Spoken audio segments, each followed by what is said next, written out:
98% des Français, quand ils montent dans leur voiture, ils s'installent comme ils sont, ils enclenchent la ceinture comme ça, pour faire plaisir aux gendarmes qui sont sur la route pour éviter de prendre un PV. Or, elle ne sert à rien, c'est la mise n'importe quoi.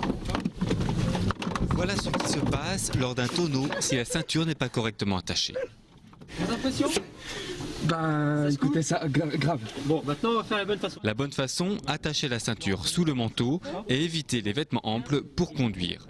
C'était l'un des 5 ateliers proposés par la gendarmerie à des conducteurs verbalisés jeudi et vendredi dernier pour des infractions au code de la route. On retrouve surtout des excès de vitesse, des usages du téléphone portable au volant, des défauts de port de la ceinture de sécurité. Le but, c'est de, bien entendu, les sensibiliser, les informer concernant les accidents de la route.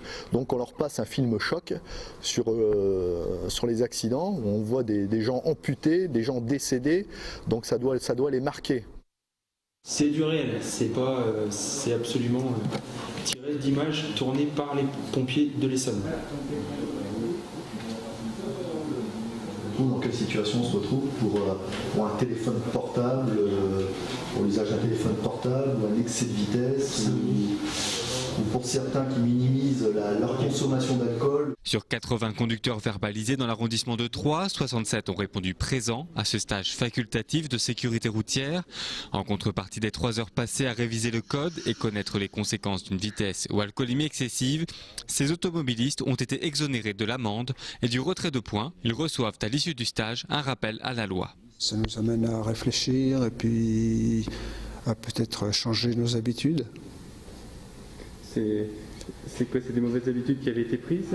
Oui, c'est des mauvaises. On est toujours en train de courir après le temps, donc on fait forcément des erreurs qu'on ne devrait pas, et puis voilà quoi. Ça donne à réfléchir. Hein. Pour moi, c'est un truc que ça va continuer à travailler dans ma tête pour un moment, quoi.